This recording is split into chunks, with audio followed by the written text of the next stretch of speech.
ती त्यांनी निवडणुकीला विधिमंडळामध्ये सामावून न जाता त्यांनी अद्यावशीच मुख्यमंत्रीपदाचा राजीनामा देऊन मोकळे झाले, घाबरले ते. आज एकनाथ शिंदेंनी 40 आमदार होते, 60 आमदार निवडून आणले. उद्धवजींचे आमदार किती आहेत? 20. मग ज्याच्याकडे 20 आमदार आहेत त्याचा कुठले पक्ष, की ज्याच्याकडे 60 आमदार आहेत त्याच्याकडे पक्ष. मुळामध्ये सन्माननीय ज्येष्ठ ॲडव्होकेट कपिल सिब्बल साहेब यांनी जी सर्वोच्च न्यायालयामध्ये आर्ग्युमेंट केली त्यांनी त्यांची बाजू मांडलेली आहे. पण त्याच्यामुळं अमुक होईल तमुक होईल हे सगळं मीडियामध्ये चाललं आहे. कुठल्याही बाबतीमध्ये मी सहमत नाही. मुळामध्ये आमचाही अभ्यास आहे. नाण्याला 2 बाजू असतात. आता त्यांची ठाकरे जे आहेत उद्धवजी त्यांच्या वकिलांनी त्यांची बाजू मांडली. आता एक आठवड्यानंतर आमचा वकील आमची बाजू मांडेल आणि ती बाजू ज्या वेळेला आपण सगळ्यांनी महाराष्ट्र ऐकेल त्यावेळेला वास्तव काय ते लोकांना कळेल ना. ही फक्त एक बाजू आहे नाण्याची. गंमत अशी आहे की पक्ष कुणाचा. एक गोष्ट मी आपल्याला सांगतो, पक्ष हा वारसा हक्काने जात नसतो. वारसा हक्कानं तुमची मालमत्ता जाते. ज्या दिवशी उद्धवजींनी काँग्रेसची साथ पकडली, शिवसेना प्रमुख माननीय बाळासाहेब ठाकरे यांची ती जी कॅसेट आहे शिवाजी पार्कची, की ज्या दिवशी काँग्रेससोबत जाण्याची मला वेळ येईल त्या दिवशी माझा पक्ष मी बंद करून टाकेन, माझं दुकान मी बंद करून टाकेन. असं असताना शिवसेना प्रमुखांच्या विचाराच्या विरोधात जाऊन फक्त मुख्यमंत्री बनण्यासाठी उद्धवजींनी काँग्रेस साथ पकडली. त्या दिवशी शिवसेना प्रमुखांचा आणि त्यांचा वैचारिक संबंध संपला. वैचारिक म्हणतो, विचारांचा विषय संपला त्या दिवशी. शिवसेना प्रमुखांच्या शिवसेनेचा विषय हा त्या दिवशी संपला ज्या दिवशी उद्धवजी काँग्रेससोबत गेले. हे वास्तव आहे. आणि आम्ही शिवसेना प्रमुखांची विचारधारा सोबत घेऊन त्यांची शिवसेना सोबत घेऊन पुढे चाललो आहे. ही महत्त्वाची भूमिका घेऊन. या 2 गोष्टी आपण लक्षात घ्या. पहिल्यांदा ह्याच्यावरती कोणी काय बोलतच नाही. ह्या विषयावरती कोणी काही बोलत नाही. आणि म्हणून 2/3 झाल्यानंतर निवडणूक आयोगानं एकनाथ शिंदेला संमती दिली. नियम आहे. शेड्यूल 10 तुम्ही बघा काय म्हणताय ते. 2/3चा आमचा तो संविधानात दिलेला अधिकार आहे एकनाथ शिंदेना तो. आणि पुढचं सांगतो तुम्हाला आम्ही, उद्धवजींकडनं जी एक चूक झाली मोठी, ती त्यांनी निवडणुकीला विधिमंडळामध्ये सामावून न जाता त्यांनी अद्यावशीच मुख्यमंत्रीपदाचा राजीनामा देऊन मोकळे झाले, घाबरले ते. या मुद्द्यावरती कोण येतच नाही, कोण पाहतच नाही. बिलकुल होय, विधिमंडळ वेगळं, पक्ष वेगळा म्हणता तुम्ही, घटना म्हणता तुम्ही. तर घटनेमध्ये तर शिवसेना प्रमुखांनी भूमिका पक्षाची स्पष्ट केली होती की आम्हाला काँग्रेससोबत जाणं नाही. ज्या दिवशी जाणार त्या दिवशी सगळं संपलं पक्षाचं. तिथं सगळं संपलं ना. आणि 2018ची घटना काय म्हणते, एकनाथ शिंदेची जी घटना जी आहे ती काय म्हणते, त्या दोन्ही ज्या वेळेला समोर येतील, आर्ग्युमेंट होईल त्यावेळेला वास्तव समोर येईल ना तुमच्या काय ते नेमकं. त्याच्या आधी कशाला तुम्ही ढोल वाजवत आहे. संजय गाव साहेबांचं कामच आहे ते ढोल वाजवायचं. तर त्याच्यावरती तुम्ही जाऊच नका ना. मग आता या पक्षात जाणार का, त्या पक्षात जाणार का, त्या पक्षात जाणार का,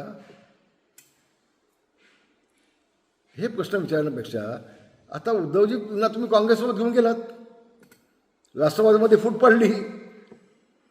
मग आता नेमकं उद्धवजी कुठं जाणार आहे त्याचं तुम्ही बघा ना. आम्हाला कशाला सांगताय कुठल्या पक्षात आम्ही काय जाणार. ते चिंता आमची नको. तुम्ही स्वतःचीच काळजी घेतली पाहिजे. स्वतःचं तुम्ही पुढं काय करणार आहे ते तुम्ही लोकांना सांगितलं पाहिजे. आणि अजून दुसरी बाजू ऐकायची आहे आपल्याला. आम्हाला कसलीही अडचण नाही. एक सांगतो तुम्हाला पुन्हा एकदा, ज्याच्याकडे मेजॉरिटीचा पक्ष. आज एकनाथ शिंदेंनी 40 आमदार होते, 60 आमदार निवडून आणले. उद्धवजींचे आमदार किती आहेत? 20. मग ज्याच्याकडे 20 आमदार आहेत त्याचा कुठले पक्ष, की ज्याच्याकडे 60 आमदार आहेत त्याच्याकडे पक्ष. काहीतरी विचार होणार की नाही. आणि महाराष्ट्राची जनता कौल कुणाच्या बाजून दिला आहे. एकनाथ शिंदेच्या बाजूने कौल दिला आहे की उद्धवजींच्या बाजूने कौल दिला आहे हे देखील तेवढं स्पष्ट आहे. कपिल सिब्बल साहेबांनी एक आर्ग्युमेंट केली की त्यावेळेला आमच्याकडे 20 खासदार होते, पण सत्ता यांच्या गेल्यामुळं सगळे खासदार तिकडे आकृष्ट जातकडे गेले नाहीत, निवडणुकीत पडले. तुम्ही उच्च न्यायालयाची सर्वोच्च न्यायालयाची दिशाभूल करताय, खोटं बोलताय.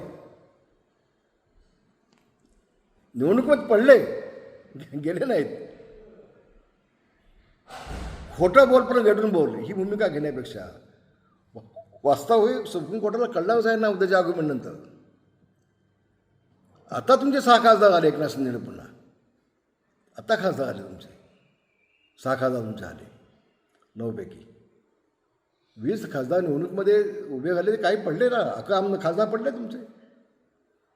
तर पक्ष त्यांचा होता म्हणून तिकडे आकृष्ट झाले सत्तेकडे असं जी स्टेटमेंट दिले कपिल सिब्बल साहेबांनी ती चुकीची आहे.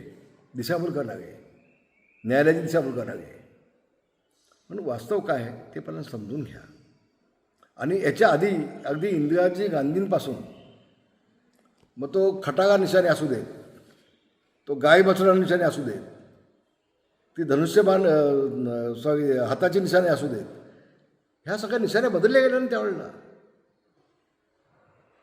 बदलले गेले ना. आणि अध्यक्ष कोण पक्षाचा? पक्ष तोच आहे. अध्यक्ष कोण हे शिवसेने ठेवणार ना. की बाळासाहेबांचा मुलगा उद्धव आहे म्हणून बाळासाहेबांनी उद्धवच अध्यक्षपद देणार असं नाही. असं नाही. आम्ही सगळे एकनाथ शिंदेच्या सोबत आहोत शिवसेना म्हणून. शिवसेना प्रमुख ते आहेत. शिवसेना प्रमुखांची शिवसेना आमची आहे असं आमचं मत आहे, म्हणणं आहे, ठाम म्हणणं आहे. कारण शिवसेना प्रमुखांची भूमिका आम्हीच घेऊन चाललो आहे. उद्धवजींनी सोडली. काय म्हणतात 1966 सालामध्ये शिवसेना प्रमुखांनी शिवसेनेची स्थापना केली आणि तुम्ही आम्हाला सांगताय? हे माहिती नाही आम्हाला. आणि आम्हाला एक्सेप्ट आहे ना ते. आम्ही कुठे नाकारलं आहे कधी? मग तीच शिवसेना आम्ही पुढे घेऊन चाललो आहे की. उद्धवजींनी सोडली ना ती विचार बाळासाहेबांची. मी तुम्हाला आज खरं सांगतो, ज्यावेळेस शेवटचा निर्णय झाला काँग्रेससोबत जाण्याचा, मुख्यमंत्री होण्याचा, त्या दिवशी मातोश्रीवरती मी उद्धवजींना उभं करलो, बोललो, सांगितलं उद्धवजी आम्ही प्रयत्न केले की तुम्ही शिवसेना प्रमुखांच्या विचारात त्या विरोधात जाऊ नका. आपण भाजप शिवसेना भाजप म्हणून युती म्हणून निवडून आलो आहे. आपण युती म्हणून काम करून घेऊया. तुम्ही जरी म्हटलात की 2.5 वर्ष यांची सत्ता आणि 2.5 वर्ष यांची सत्ता असं आमचं बोलणं झालं तर पण तुम्ही दोघंजण येऊन मीडियासमोर बोललाच नाही. तुमच्यासमोर पंतप्रधान बोलले होते मोदीजी, उद्या सत्ता आली तर मुख्यमंत्री आमचा असेल, त्यावेळेला तुम्ही व्यासपीठाला खाली आलात नाही. मग कोण खोटं आणि कोण खरं बोलत आहे? आणि म्हणून आपण निवडणूक लढलो शिवसेना भाजप म्हणून आणि तुम्ही मुख्यमंत्री झालात काँग्रेससोबत जाऊन. ही विचारधारा शिवसेना प्रमुखांची नाही. शिवसेना प्रमुख कधीही मुख्यमंत्री झाले असते, लोकसभेचे अध्यक्ष झाले असते. साहेब कधी निवडणूक लढले नाहीत, कधी विधिमंडळात गेले नाहीत, कधी मंत्रालयामध्ये गेले नाहीत. साहेबांची भूमिका ही तुम्ही चालवत नाही ना उद्धवजी. साहेबांच्या नेमकं विधानची भूमिका घेऊन सुद्धा चालले आहेत. आणि म्हणून शिवसेना कुणाची हे जितकं लवकर स्पष्ट होईल, ज्यावेळेला पुन्हा आगमनात 8 दिवसांनी होईल आमची शिवसेनेकडून, त्यावेळेला तितकं स्पष्ट होईल. महाराष्ट्र मनामध्ये जे काय चलबिचल झाली असं संजय भाऊ म्हणतात, चलबिचल त्यांच्या मनात झालेली आहे, आमच्या मनात नाही. आम्ही ठाम आहोत. आमचा विश्वास आहे, आमचा न्यायालयावरती विश्वास आहे, आमचा न्यायाधीशांच्यावरती विश्वास आहे आणि 100% आम्हाला न्याय मिळेल ही खात्री आमच्या मनामध्ये आहे. धन्यवाद.